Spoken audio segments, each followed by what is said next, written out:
Chapter 4, Lesson 4, The History of Taxes and the Power of Corporations. I remember in school being told the story of Robin Hood and his merry men. My teacher thought it was a wonderful story of a romantic hero who robbed from the rich and gave to the poor. My rich dad did not see Robin Hood as a hero. He called Robin Hood a crook. Robin Hood may be long gone, but his followers live on. I often still hear people say, "Why don't the rich pay for it?" Or the rich should pay more in taxes and give it to the poor. It is this Robin Hood fantasy, or taking from the rich to give to the poor, that has caused the most pain for the poor and the middle class. The reason the middle class is so heavily taxed is because of the Robin Hood ideal. The reality is that the rich are not taxed. It's the middle class, especially the educated upper-income middle class, who pays for the poor. Again, to understand fully how things happen, we need to look at the history of taxes. Although my highly educated dad was an expert on the history of education, my rich dad fashioned himself as an expert on the history of taxes. Rich Dad explained to Mike and me that originally, in England and America, there were no taxes. Occasionally, there were temporary taxes levied in order to pay for wars. The king or the president would put the word out and ask everyone to chip in.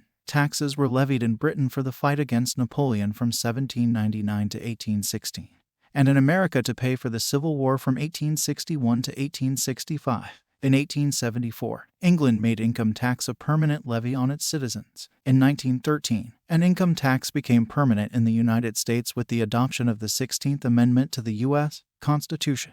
At one time, Americans were anti-tax. It had been the tax on tea that led to the famous Tea Party in Boston Harbor, an incident that helped ignite the Revolutionary War. It took approximately 50 years in both England and the United States to sell the idea of a regular income tax. What these historical dates fail to reveal is that both of these taxes were initially levied against only the rich. It was this point that Rich Dad wanted Mike and me to understand. He explained that the idea of taxes was made popular and accepted by the majority by telling the poor and the middle class that taxes were created only to punish the rich. This is how the masses voted for the law, and it became constitutionally legal. Although it was intended to punish the rich, in reality it wound up punishing the very people who voted for it, the poor and middle class. Once government got a taste of money, its appetite grew, said Rich Dad. Your dad and I are exactly opposite. He's a government bureaucrat, and I am a capitalist. We get paid, and our success is measured on opposite behaviors. He gets paid to spend money and hire people. The more he spends and the more people he hires, the larger his organization becomes. In the government, a large organization is a respected organization. On the other hand, within my organization, the fewer people I hire and the less money I spend, the more I am respected by my investors. That's why I don't like government people. They have different objectives than most business people. As the government grows, more and more tax dollars are needed to support it. My educated dad sincerely believed that government should help people. He loved John F. Kennedy and especially the idea of the Peace Corps. He loved the idea so much that both he and my mom worked for the Peace Corps, training volunteers to go to Malaysia, Thailand, and the Philippines. He always strived for additional grants and budget increases so he could hire more people, both in his job with the Education Department and in the Peace Corps. From the time I was about 10 years old, I would hear from my rich dad that government workers were a pack of lazy thieves, and from my poor dad I would hear how the rich were greedy crooks who should be made to pay more taxes. Both sides had valid points. It was difficult to go to work for one of the biggest capitalists in town and come home to a father who was a prominent government leader. It was not easy to know which dad to believe. Yet when you study the history of taxes, an interesting perspective emerges. As I said, the passage of taxes was only possible because the masses believed in the Robin Hood theory of economics: take from the rich and give to everyone else. The problem was that the government's appetite for money was so great that taxes soon needed to be levied on the middle class, and from there it kept trickling down. However, the rich saw an opportunity because they don't play by the same set of rules. The rich knew about corporations, which became popular in the days of sailing ships. The rich created the corporation as a vehicle to limit their risk to the assets of each voyage. The rich put their money into a corporation to finance the voyage. The corporation would then hire a crew to sail to the New World to look for treasure. If the ship was lost, the crew lost their lives.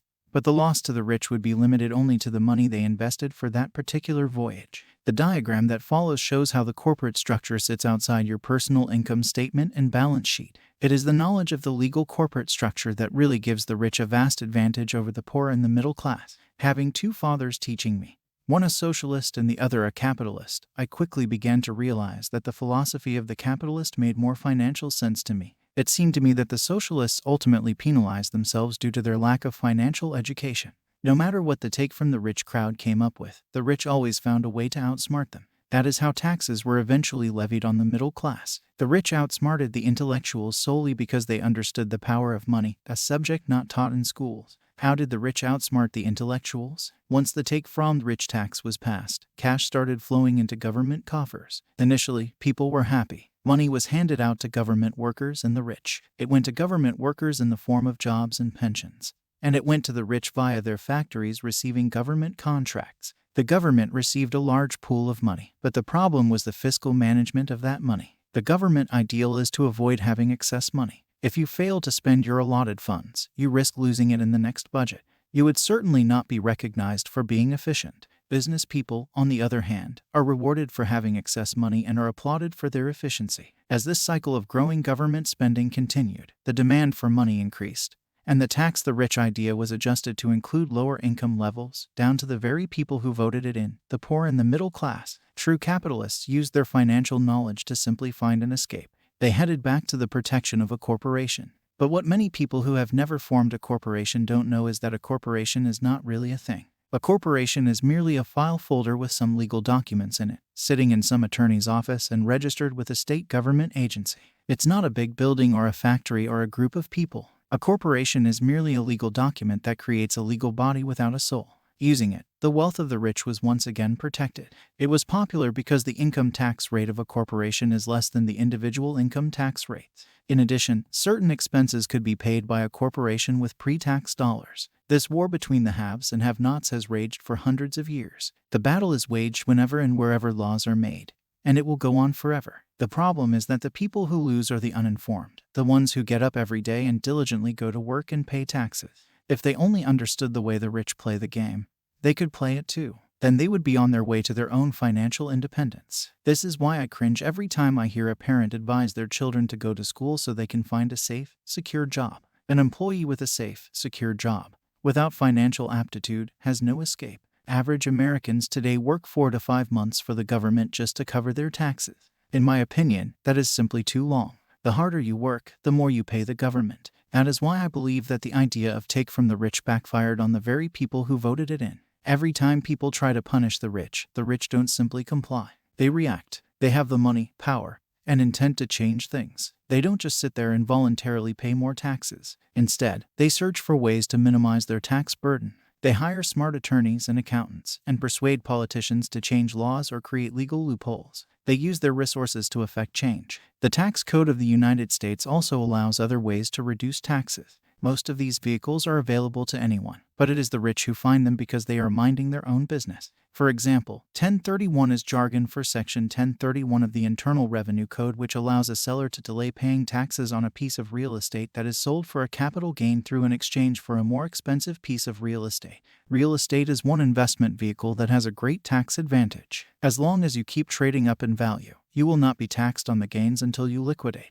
People who don't take advantage of these legal tax savings are missing a great opportunity to build their asset columns. The poor and middle class don't have the same resources. They sit there and let the government's needles enter their arm and allow the blood donation to begin. Today, I am constantly shocked at the number of people who pay more taxes or take fewer deductions simply because they are afraid of the government. I have friends who have had their businesses shut down and destroyed, only to find out it was a mistake on the part of the government. I realize all that. But the price of working from January to May is a high price to pay for that intimidation. My poor dad never fought back. My rich dad didn't either. He just played the game smarter, and he did it through corporations, the biggest secret of the rich. You may remember the first lesson I learned from my rich dad. I was a little boy of 9 who had to sit and wait for him to choose to talk to me. I sat in his office waiting for him to get to me. He was ignoring me on purpose. He wanted me to recognize his power and to desire to have that power for myself one day. During all the years I studied and learned from him, he always reminded me that knowledge is power. And with money comes great power that requires the right knowledge to keep it and make it multiply. Without that knowledge, the world pushes you around. Rich Dad constantly reminded Mike and me that the biggest bully was not the boss or the supervisor, but the tax man. The tax man will always take more if you let him.